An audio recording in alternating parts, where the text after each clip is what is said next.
ಒಂದು ಸಿನಿಮಾದಲ್ಲಿ ನಾನು ಒಂದು ಪಾತ್ರ, ಇದರಲ್ಲಿ ಹೀರೋ ಅಂತ ಯಾರೂ ಇಲ್ಲ ಸಿನಿಮಾದಲ್ಲಿ, ಪ್ರತಿಯೊಬ್ಬರೂ ಒಂದೊಂದು ಪಾತ್ರ. ಸೊ ಮೊದಲನೇದಾಗಿ ನನಗೆ ಅಪ್ಪ ವಿಜಯ್ ಕುಮಾರ್ ಅವರು ಒಂದು ಕತೆ ಹೇಳ್ತಾರೆ, ಕೇಳು ಅದು. ಅಲ್ಲಿವರೆಗೂ ನನಗೇನು ಗೊತ್ತಿರಲಿಲ್ಲ, ಅವರು ಏನು ಹೇಳಿರಲಿಲ್ಲ ನನಗೆ. ಸೊ ವಿಜಯ್ ಕುಮಾರ್ ಸರ್ನ ಫಸ್ಟ್ ಟೈಮ್ ಮೀಟ್ ಮಾಡಿದಾಗ ನನಗೆ ಅದಕ್ಕಿಂತ ಜಾಸ್ತಿ ಇವ್ರ ಪ್ರೆಷರ್ ಜಾಸ್ತಿ ಇತ್ತು. ಸರ್ ನೀವು ಕೇಳಿ ಅಲ್ಲಿ ಕೇಳೋದು ಏನಿದೆ, ನನಗೇನಿದೆ ಆ ಪಾತ್ರ ಅದರಲ್ಲಿ ಪಿಕ್ಚರಲ್ಲಿ, ಸರ್ ಒಂದ್ಸರಿ ಕೇಳಿ ಯಾರು ಏನು ಬಾಯ್ಬಿಟ್ಟಿರಲಿಲ್ಲ.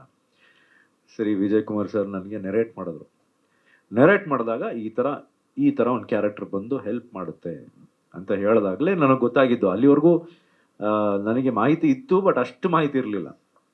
ಸೊ ಯಾವಾಗ ಅದನ್ನು ಕೇಳಿದೆ ನನಗೆ ತುಂಬ ಇಷ್ಟ ಆಯಿತು ಮಾಡಬೇಕು ಅಂತ. ಯಾಕೆಂದರೆ ಇದೇ ಪಾತ್ರಕ್ಕೆ ನನಗೆ ಮುಂಚೆ ಯಾವುದೋ ಒಂದು ಎನ್ಕ್ವೈರಿ ಬಂದಿತ್ತು, ಬಟ್ ಕಾರಣಾಂತರಗಳಿಂದ ಆ ಸಿನಿಮಾ ಸ್ಟಾರ್ಟ್ ಮಾಡೋಕ್ಕೆ ಆಗಲಿಲ್ಲ.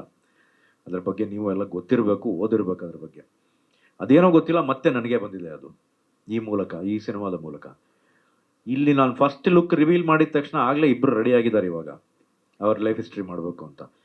ಸೊ ಅದು ಸಿನಿಮಾ ಆದಾಗ ಅದ್ರ ಬಗ್ಗೆ ಮಾತಾಡ್ತೀನಿ. ಆ ಪಾತ್ರದ ಹೆಸರನ್ನು ಅಲ್ಲಿ ಹೇಳ್ತೀನಿ, ಇಲ್ಲಿ ಹೇಳೋಕ್ಕಾಗಲ್ಲ. ಅಂದರೆ ಆ ಕ್ಯಾರೆಕ್ಟರ್ ಹೆಸರನ್ನು ಅಲ್ಲಿ ಹೇಳ್ತೀನಿ. ಇಲ್ಲಿ ನಾನೊಂದು ಪಾತ್ರ ಅಷ್ಟೆ. ಆ ಪಾತ್ರಕ್ಕೆ ಏನು ಹೆಸರಿಟ್ಟಿದ್ದಾರೆ ಏನು ಅನ್ನೋದು ನೀವು ಸಿನಿಮಾಲ್ಲಿ ನೋಡಿದಾಗಲೇ ನಿಮಗೆ ಗೊತ್ತಾಗೋದು. ಸೊ ಹೇಳಬೇಕು ಅಂದರೆ ಮೊದಲನೇದಾಗಿ ನಾನು ನಮ್ಮ ಪೂಜ್ಯ ತಂದೆಯವ್ರಿಗೆ ಧನ್ಯವಾದಗಳನ್ನು ತಿಳಿಸ್ಬೇಕು. ಯಾಕೆಂದರೆ ಈ ಒಂದು ಪಾತ್ರನ ನನಗೆ ಕೊಟ್ಟಿದ್ದಾರೆ.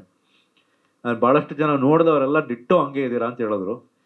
ಇನ್ಫ್ಯಾಕ್ಟ್ ಅವ್ರ ಮನೆಯವ್ರು ಕೂಡ ಹಂಗೆ ಹೇಳೋದು, ಅಂದರೆ ಮನೆಯವರು ಅಂದರೆ ಫ್ಯಾಮಿಲಿಯವ್ರು ಕೂಡ ನೋಡ್ಬಿಟ್ಟು ಹಂಗೆ ಹೇಳಿದ್ರು. ಅದಕ್ಕೆ ನಮ್ಮ ವಿಜಯ್ ಕುಮಾರ್ ಸರ್ಗೂ ನನಗೆ ಥ್ಯಾಂಕ್ಸ್ ಹೇಳ್ಬೇಕು. ಯಾಕೆಂದರೆ ಒಂದು ಅದ್ಭುತವಾದ ಒಂದು ಪಾತ್ರ. ಆಮೇಲೆ ಯಾವುದೇ ಆದ ಒಂದು ವೈಲೆನ್ಸ್ ಇಲ್ಲದೆ, ಅಥವಾ ನಾವು ನೋಡೋ ಥರ ಒಂದು ಅಂಡರ್ ವರ್ಲ್ಡ್ ಪಾತ್ರ ಈಗೂ ಇರ್ಬೋದಾ ಅಂತ ಒಂದು ಶೇಡ್ನ ಕೊಟ್ಟಿರುವಂಥ ಕ್ಯಾರೆಕ್ಟರ್ ಅದು. ಸೊ ಥ್ಯಾಂಕ್ ಯು ಸರ್, ನನಗೆ ಇದರಲ್ಲಿ ಒಂದು ಪಾತ್ರ ಕೊಟ್ಟಿದ್ದಕ್ಕೆ. ಹಾಗೆ ಅರುಣ್ ಅವ್ರಿಗೂ ಥ್ಯಾಂಕ್ ಯು, ವಿನೀತಾ ಮೇಡಮ್ಗೂ ಥ್ಯಾಂಕ್ ಯು. ಮಣಿಕಾಂತ್ ಸರ್ ಬಗ್ಗೆ ನಾನೇನು ಹೇಳಬೇಕಾಗಿಲ್ಲ, ಸಾಂಗ್ಸ್ ನೀವೇ ನೋಡ್ತಾ ಇದ್ದೀರಾ, ಪ್ರತಿಯೊಬ್ಬರು ಅಷ್ಟು ಚೆನ್ನಾಗಿ ಮಾಡಿದ್ದಾರೆ. ಆಮೇಲೆ ನನ್ನ ಕ್ಯಾರೆಕ್ಟರ್ಗೆ ಆ ಬ್ಯಾಕ್ಗ್ರೌಂಡ್ ಸ್ಕೋರ್ ಅಷ್ಟು ಚೆನ್ನಾಗಿ ಮಾಡಿದ್ದಾರೆ. So it is a very very very good film.